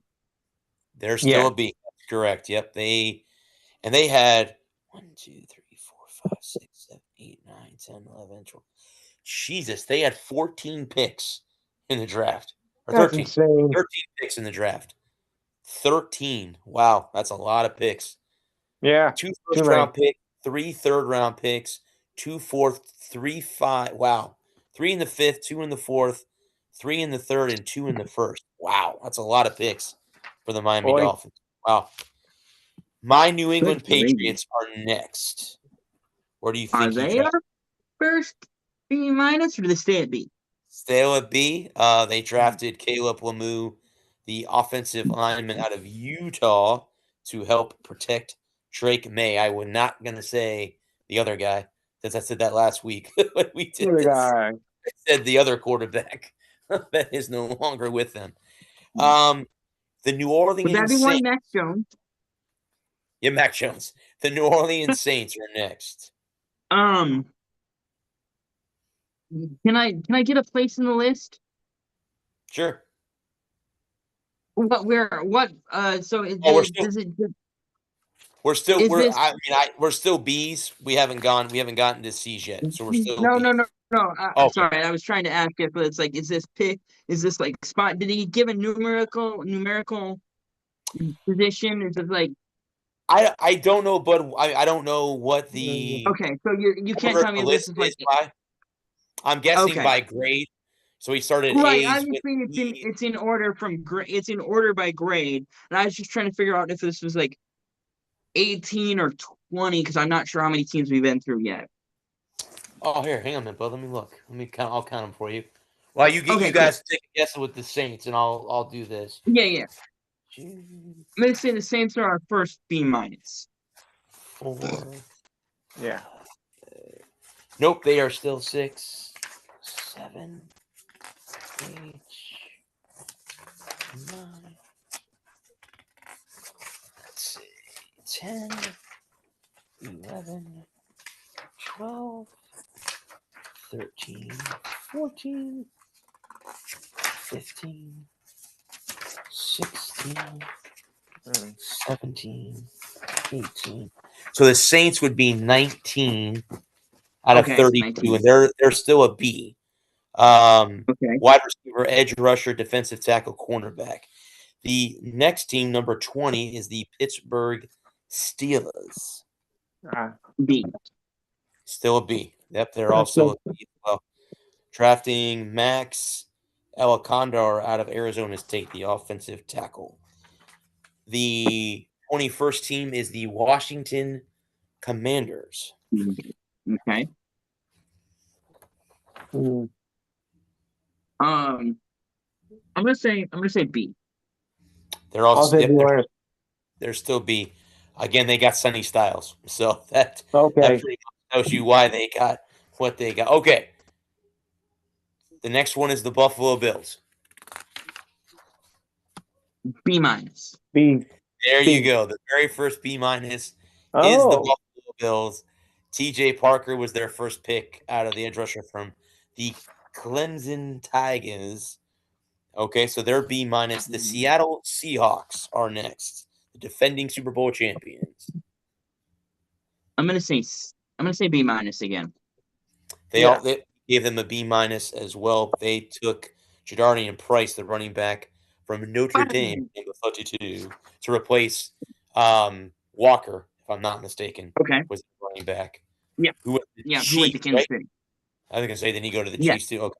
Yeah. All right. So the next team is my hometown Buccaneers. B minus. Yeah, B minus. Yep, B minus. Of course, their first pick was Reuben Bain Jr., the edge rusher from Miami, which they needed an edge rusher to begin with. Okay. Him versus if they're on the same side of if they're on the same side, they're gonna be that's gonna be a fun matchup to watch all year long. The Atlanta Falcons are next. I'm gonna say the Atlanta's our first C. Yeah.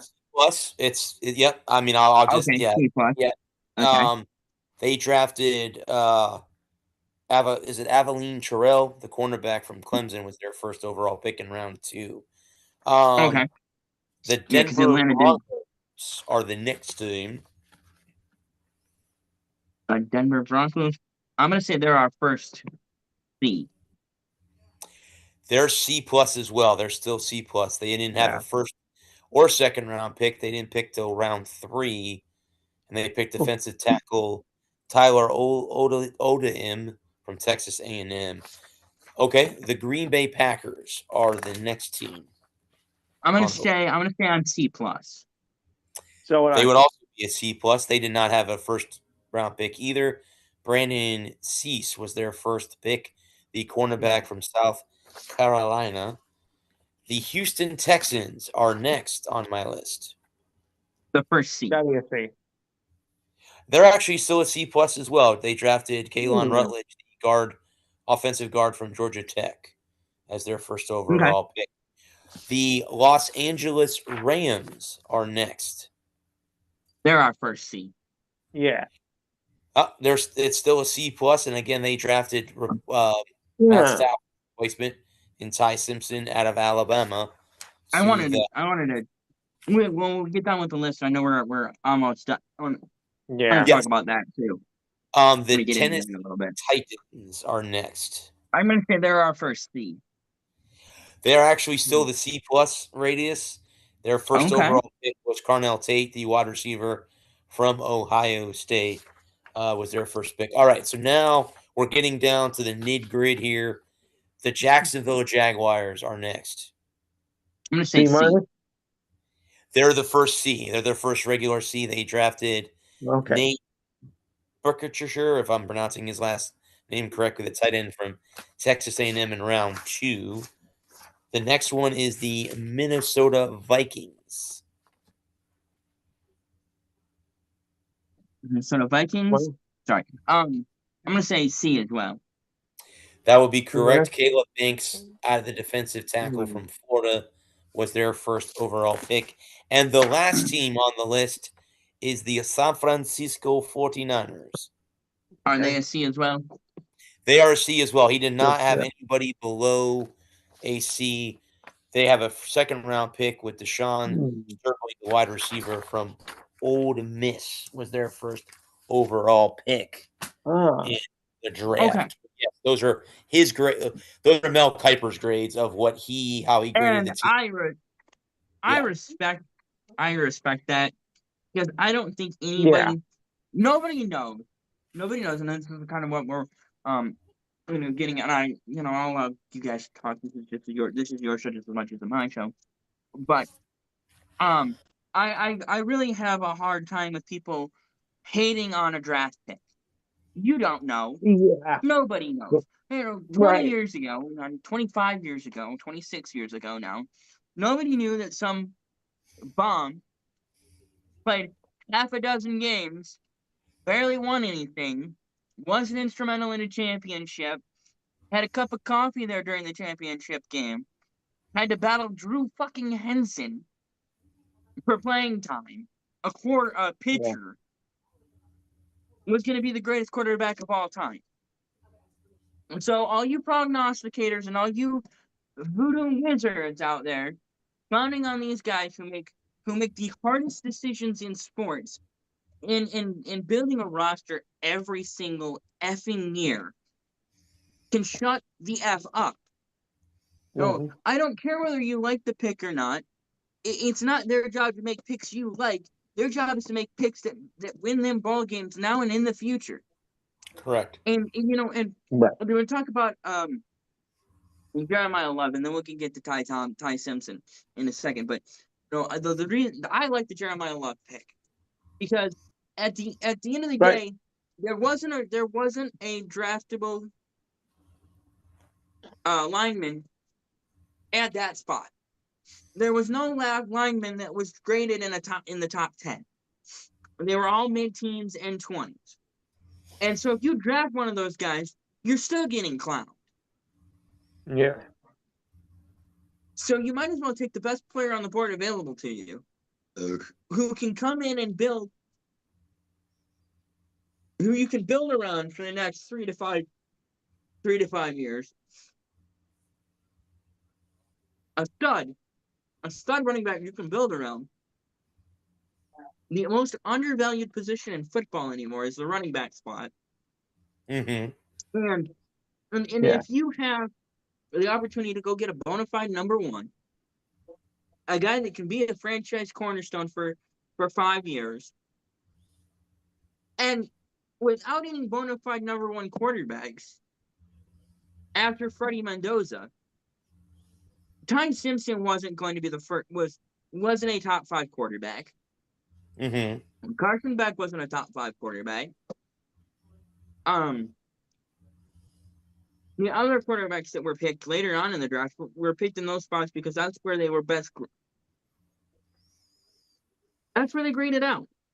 So I don't blame Arizona for making the pick that they thought was going to give them the best shot to win now and in the future. And then it talks about Ty Simpson, the quarterback out of Tennessee. Alabama. Yes, Alabama. The other SEC team that everybody hates. Exactly.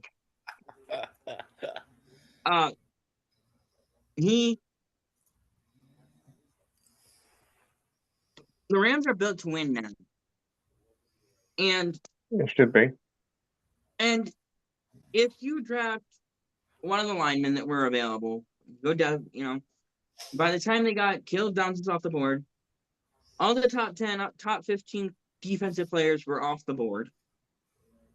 And if you expect to continue to be successful over the next 10 to 15 years, you need the quarterback of the future now.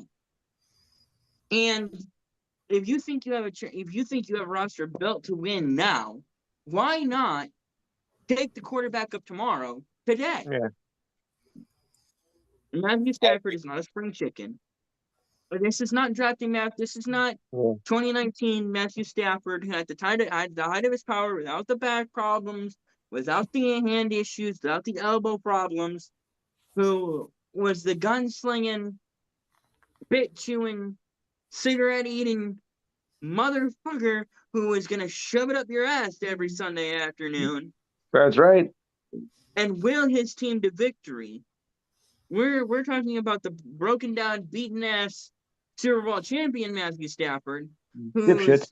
best days are well and truly behind him, and he's playing on borrowed time.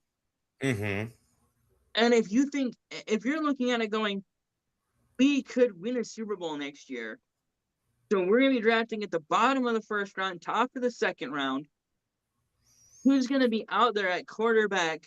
Because if this is Matthew Stafford's last year or next year, if he's done if 26 is his last year or 27 is his last year in 2028, you're looking down the road and you're trying to go, okay, we're in win now mode. We're in Super Bowl window is open and it's going to only be open for another year, maybe two. If we draft a lineman, if we draft some defensive guy who may need a year or two to develop anyway, why not take the quarterback who ideally in a perfect world is the next coming of Joe Montana, as opposed to taking some offensive lineman who may be the next Tony Mandarich. Mm. And then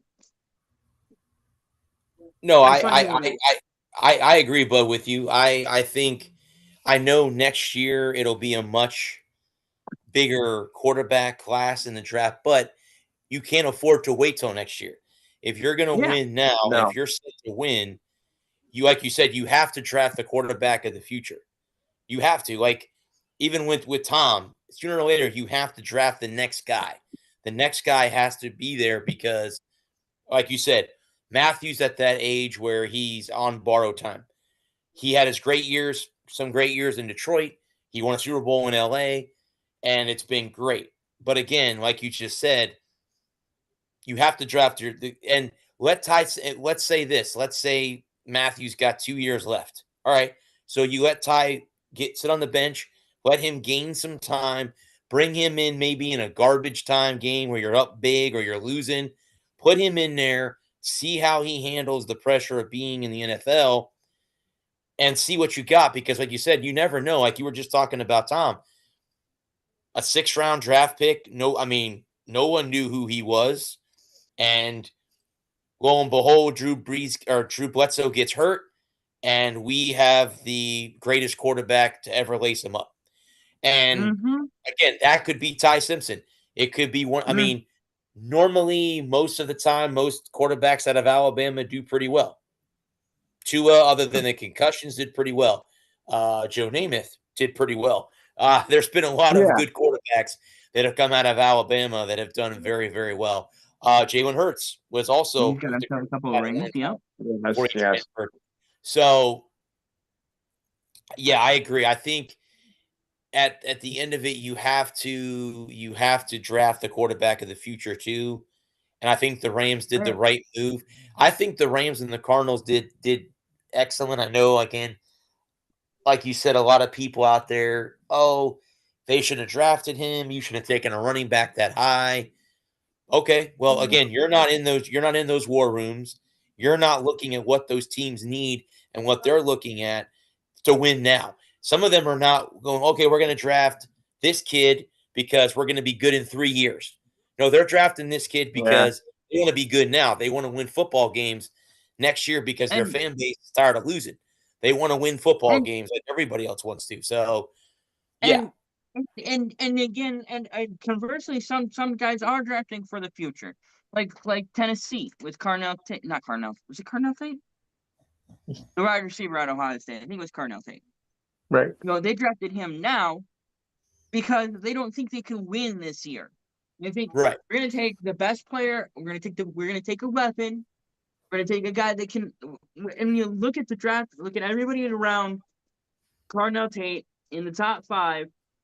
Who was available, and in knowing that you don't know anything about how they're going to pan out, like I go back to Jamarcus Russell and everything we've heard about Jamarcus Russell, and the kicker about Jamarcus Russell is if he had just tried just a little bit more than none at all, he could have been a great one if he had just applied himself that much. And I told this story before. Yeah.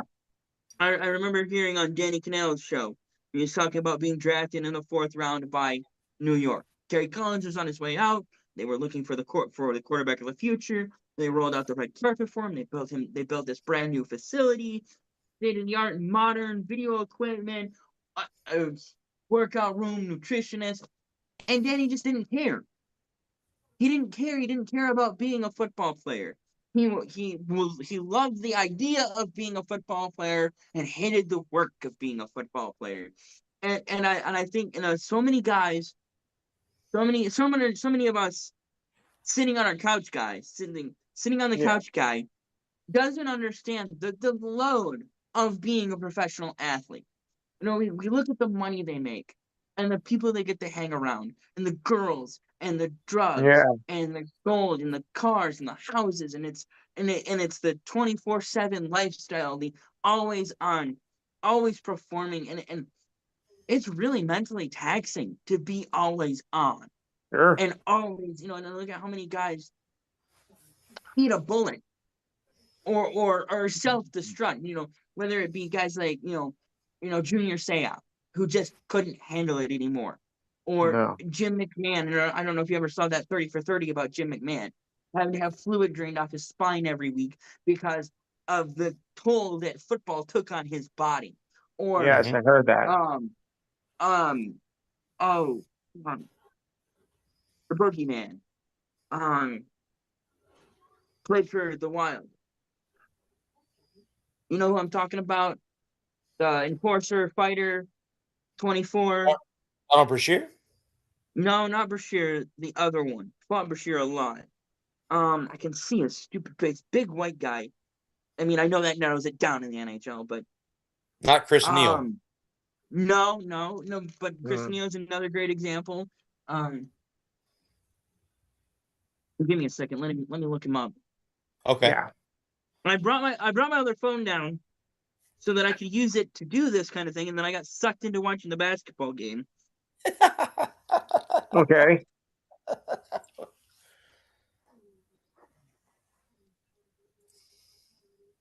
Derek Bugard. Okay. All right. And he committed suicide because of playing just the toll that professional sports took on his body. Because it's a mental. It's just as much mental as it is as physical. What did Yogi Berra say? It's what, 50% physical and 90% mental, or whatever Yogi Berra said. Yes. And at the end of the day. Yeah. Yes. Hey, I'm gonna have to look that up now because it's gonna drive me crazy. Give me 1 second. Right. Well, Lou, the number 8's retired twice with the Yankees, right? Yes. Okay. He's one of them, right? He's one of the 8's, right? Right. Okay. Is he the only player to have his jersey retired twice in any sport? Well, who else wore number 8 that would be for the Yankees? No, I just meant in general, not 8. I mean, because Yogi retired, his numbers retired once as a player and then once as a manager. Right. It could be. That could very likely be. Yes. And obviously, I think baseball is the only sport that still where the managers wear a uniform, and have a number, because everybody else wears suits. Well, look at that. Okay, so the number 8 for the Yankees is 2 catchers wore that number. Yogi, obviously. The other one was Bill Dickey. Both of those have been retired. Okay. They wore number 8. I found it. This is the quote. Baseball is 90% mental. The other half is physical. Physical. Yeah. That sounds like Yogi. That sounds like Yogi. Yeah. That's what Yogi saying. And that's the thing. That's the thing that about, I think a lot of guys don't. And I'm not saying that they don't realize, it's just they don't understand. Because, I think a lot of us played in high school, whether it just, whether it was like me, just casual, recreational pickup games, on the, hey, do you want to shoot the ball around her? Maybe we'll play some we'll play some tackle, or we'll play some touch football. But a lot of us, most of us, didn't get to pursue, and not everybody played organized sports in high Right. school, and of those, most didn't play organized sports in college, and of those, even less played organized sports beyond college in any meaningful way. Any two-bit chump can lace up a pair of skates and go play Yes. beer, drink 27 Molsons and 3 Labatt Wow. Labatt Blues, and get in a fist fight with an insurance salesman on a Tuesday at 11:30 on a Tuesday night beer league game. Right. It doesn't make you a professional athlete. It just makes you an No. asshole. It makes you an No. ass. But And oh wow, I didn't know Harden was in Cleveland. Yep. And and I think, because I think it's Jay Moran. He had some run-ins with the law. He had trouble with guns and drugs, and and I look at his situation, and I know not to get up on my soapbox, but bear with me as I climb up here and talk about mental health and men again. We play, a lot of us pay lip service to mental health. We talk about, go get screened, go find a therapist, talk to him, but it's hard. It's not fun. It's often, it's boring, and it's intimidating. Yeah. And most male emotions are physical manifestations. Most of them are violent or angry responses to input, stimuli. And Yeah. and it's not necessarily it's not that it's an inappropriate response. It's just it's a socially inappropriate response to stimuli, the fight or flight, and it's biological, and there's nothing that you can do if you don't have if you're not taking care of yourself mentally. And I feel for guys like John Moran, who may have an underlying mental condition, something like borderline personality or ADHD or bipolar or schizophrenia or any other types of. And for me, as someone with ADHD, I see a lot of these guys that have these behavioral problems that continue to come back.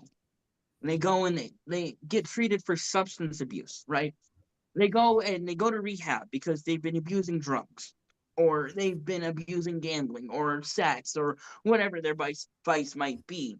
They go to rehab, right?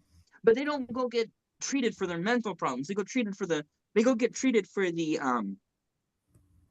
symptoms, not the disease. And the problem isn't that they have a gambling addiction, or they have a sex addiction, or they have a pill problem. The problem is that they're trying to figure, they have it. For a lot of people, it's a chemical imbalance in the brain. The brain doesn't make the right chemicals, or enough of the right chemicals, to actually allow them to function. And if you're not actually going and seeking professional help in the right way, rehab may work for you. You might go to rehab, get clean, get away from it, and be fine. But if you don't go and treat the underlying causes, as opposed to treating the symptoms, the gambling, the pills, and you're beaten up, you've been playing, I'm just going to use Jay Moran as an example, and I'm not picking on Jay, but he's just a more prominent example of this pattern that I've noticed, is that, you've been playing sports competitively since you were 6 years old, 6, 8, 10, 12 years old. And now you're in your mid-20s. You've been on this grind of 5 a.m. practices for 15 or 20. You're beaten up. You're broken down. Everything hurts. You are. Nothing works the way it should. You've torn more ligaments than medical science even realized they were in the body. You find new and creative ways to rip ligaments off things that science didn't know you could do that 10 years ago. So, and so you have an issue with trying to manage your pain, trying to manage your expectations, because all these people that surround you expect you to be a certain way and act a certain way, and they see you as an escape from the hood, for want of a better term, a way out of their shitty lives. And so they will glom onto you, and they will drag you right on down with them. Yeah. And not to pick on Jay or to pick on the black athlete, because there are just as many white athletes that have hanger-ons who Well, will I was bilk gonna them for. I was gonna say too, but do you think that that's Tiger's issue? It could be. I think Tiger's issue is that he's never satisfied. Yeah. And I think that's when you're hyper competitive and you're hyper successful, and Or just especially hyper. and if if you have a reputation as an athlete of being well endowed, that shit goes around the world. People in your circles, they know you're hung like a horse. If you're hung like a horse, and if you have a reputation of being a good lover, women will throw themselves at you, and Mm-hmm. and you can have, and Tiger and other athletes who have had sex scandals, like Joe DiMaggio, right? Yeah. Marilyn Monroe fawned over him. He fawned over her. They loved each other to death, and he couldn't be faithful. He was every two bit, and she wasn't faithful to him. It wasn't like this was a one-way street where he was stepping out for every two-bit floozy on the street. I mean, she shacked up with a Kennedy, with the Kennedy of all Mm-hmm. people. So and not to say, Yep. it transcends sports. Powerful people in powerful positions. I mean, I don't know about Jackie. As far as I know, she was faithful and loyal and never slept around Yeah. on JFK, from what I understand. But there's a little black book with her name in it somewhere, I'm sure. Oh Mm-hmm. yeah. And having power and being powerful and being influential, people want to be around that because it's cool. You know, movie stars, athletes, politicians, businessmen. Yeah. Whether you're the CEO of a Fortune 500 company, whether you're Bill, and obviously Bill Gates being the one exception where he married Melinda Yeah. Gates and they've been together for 40 some years, and and they just do their thing and they live happily ever after. You know, and the thing is that at the end of the day, we've come so far, and it doesn't even matter, to borrow a line from Lincoln Park. But I can't. No, because In the end, doesn't even matter. um, but my point being is that I see the pattern of behavior in it of Jay Morant. Again, not to pick on Jay, but it strikes me of a person suffering from ADD, impulse control, Mm. hyperactivity, um, and wanting to do different, wanting to be better, being contrite, and being sincere in their contrition, and not being able to, because it's not, because ADHD. And if you have any questions, or if you come across this and you've stuck around this long, appreciate it, and you want more resources, if it feels like something that you're dealing with, um talk, and you want to understand it better, or if it's something you're curious about, maybe you got a family member or a friend that this sounds like, you can look up Dr. Richard Barkley, and he has a series. He has a series of videos, including a 2+ hour lecture on his research into ADHD. And and if you think that's something, you check that out, and then find somebody else that's local to you that can give you guidance on how to deal and manage your individual situation. Um, there are different medications on the market, both stimulant and none, that are available. Some work, some don't, and there's no one solution to any one given person's individual issues. So it may be a series of trial and error where where you have to take 3 or 4 different medications. These are prescribed by a doctor with a medical license. These aren't illegal, illicit substances, and as long as you take them as recommended by your position, you can really do well on them. And they can really make life better for you. So don't be afraid of taking medication. It can help. It will help. If you get the right medication at the right dose and you take it the way it's prescribed, and That's the thing I watch out for. if you have symptoms, if your symptoms continue, persist, get worse, or don't improve, don't be afraid to tell your doctor, hey, this isn't working. Don't just keep going because it's not working. Don't just stay on it because, well, this is what the doctor said. Reach out to them, talk to them, schedule another appointment, a follow-up appointment. Stay on top of what you're feeling. Now, if that means for some people that could be journaling, get your phone out, take notes. Yeah, maybe your phone does, maybe the digital doesn't work for you. You can't remember, so get a pen and paper and a pencil. Carry that with you. Write down your feelings. Write down how these things interact with you.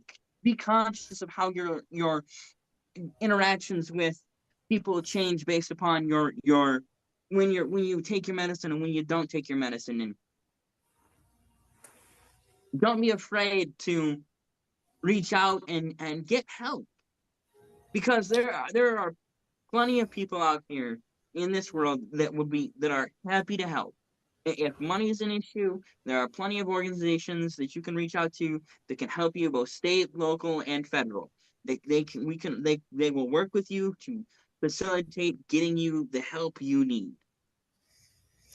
And Well, I think, but that's all great stuff. I think the first thing with a lot of people is, especially guys, us, like our species is we're afraid to ask for help because we're not supposed to.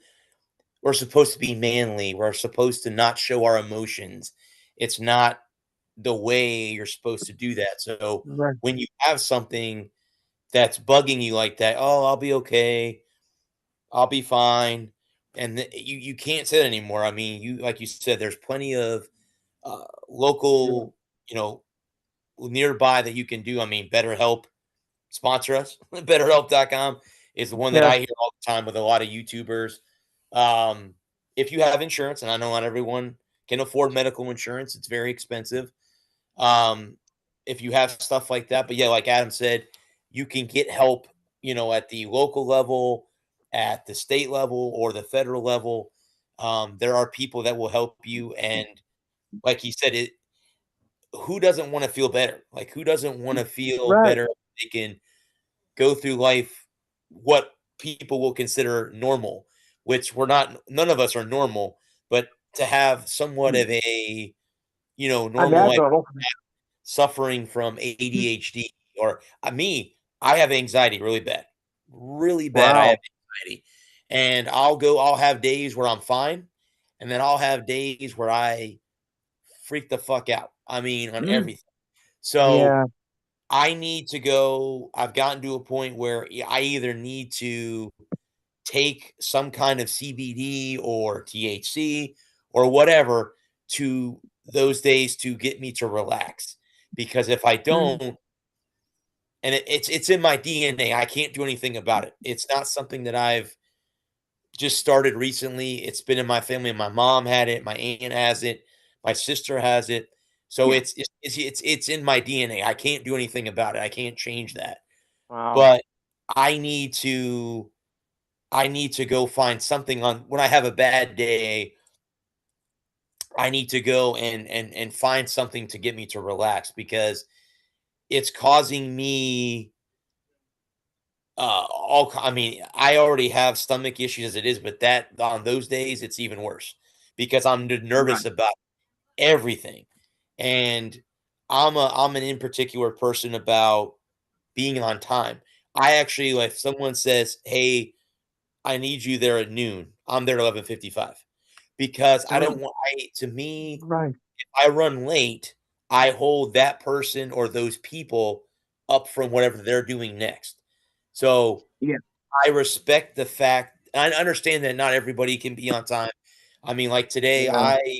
I went today and volunteered for the bank, and I helped out kids.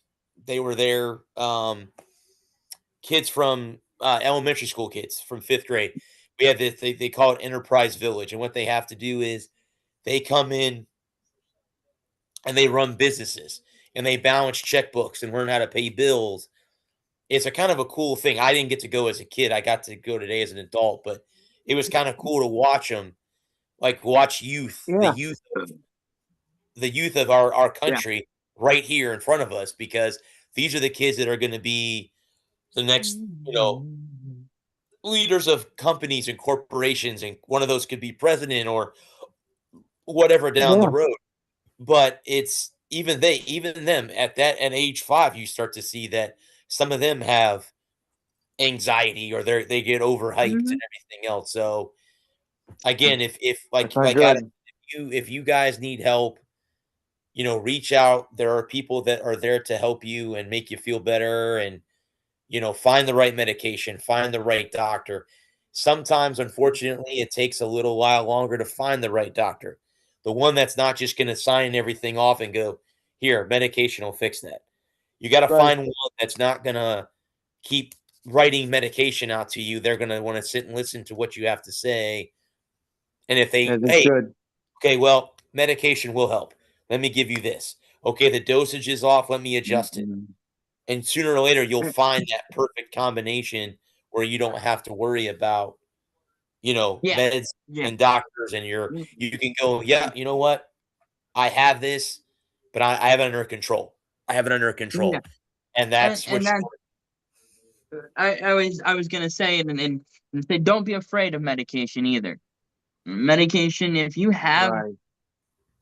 you have a chemical imbalance in your brain, no amount of eating right and sunshine is going to fix that. Don't be afraid of medication either. And you may be able to find things that help. I'm not saying that you can. There can be um herbal remedies that may help you, especially if you have a mild case of whatever it might be. But if you have Brad or me, I have severe ADHD, he has severe anxiety. No amount, there may not be a right amount of CBD or THC THC. that can fix No. it. Hmm. And for me, I caffeine kind of helps, but it's not enough. It doesn't do enough to create that to give me what my brain lacks that it doesn't produce naturally. I need. I take Vyvanse. I take generic Vyvanse, but Vyvanse is what I was. And Vyvanse was the right one for me. I tried 3 or 4 different non-stimulants and they didn't work. They just didn't work for me. One killed my libido. One just gave me headaches, and um, one didn't do anything because I need a stimulant. I need to eat my. This is why I'm always like. Obviously, if you can't tell, I wasn't medicated today because I forgot to take it.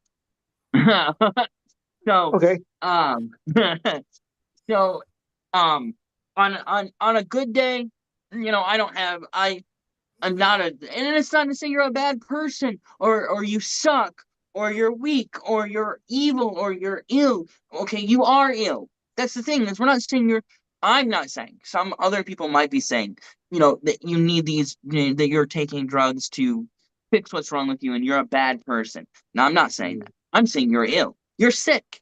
You have a disease. Yeah. You wouldn't walk up to somebody that has cerebral palsy and say, "Oh, get rid of your crutches and learn how to walk, you plebe." You can't do That's that. just rude. It's Yeah. disrespectful. And My best and one it's of my best me. friends is CP. Right. And you wouldn't let someone walk up to them and say, "Hey, get rid of those Never. crutches and learn how to walk, you bum." Never. Because that's rude. And you wouldn't walk up to somebody in a wheelchair whose legs never work and be like, "Well, if you just ate enough fruit, your legs would work, right?" I would say Well, sunshine, okay? obviously, your problem is that you don't get enough sunshine. That's why your legs don't work. So No, telling their somebody, problem is ignorance. so telling somebody that has a mental health issue, and has had mental health issues their entire life, that they just need sunshine. They just need a balanced diet. They need to lose weight. If you lost weight and you ate right and you got plenty of sunshine, your mental health problems would go away. I say screw you. Works for people that have low low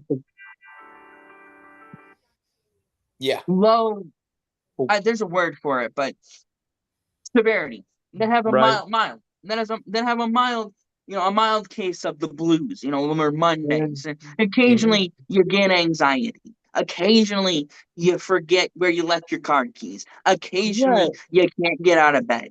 You got the blues, you got the Mondays, changing your diet and getting some more sunshine, going for a run. Those things will help a person who has mild anxiety, mild ADHD, mild. There's no mild cerebral palsy or mild cancer. You don't have mild stage 4 terminal lung cancer. And that's and I look at so many guys that take their own lives because they can't cope, because they don't feel like they're successful, or they've had success, a guy who couldn't get the success, like a Junior Seau. He was so close so many times to achieving that ultimate goal, and he never quite could get to it. And it tears you up, and it eats you up. And if you don't take care of yourself, and you don't go talk to a professional, and I'm not saying that you shouldn't eat right and exercise and get plenty of sun and get plenty of sleep. Those things are all important. Not that I practice those myself, but I'm a hypocrite, and I admit it. But I also understand that, for me, eating better and exercising and going out in the sun aren't always are things that I struggle to do without the medicine. Mm-hmm. Yes. Cool. And with the medicine, it's so much easier for me to do those things. And do you guys want to call it a show right there? All right. Lou, go ahead and talk about your show. All right. In-Hand Sports Show tomorrow, Saturday from 4 to 6 p.m. Eastern Time. We'll recap the NHL Draft Lottery as well as the Kentucky Derby. I forgot to bring my mint julep with me, so sorry about that. Okay. Yeah. We'll continue on with the round 2 of the NHL and NBA playoffs.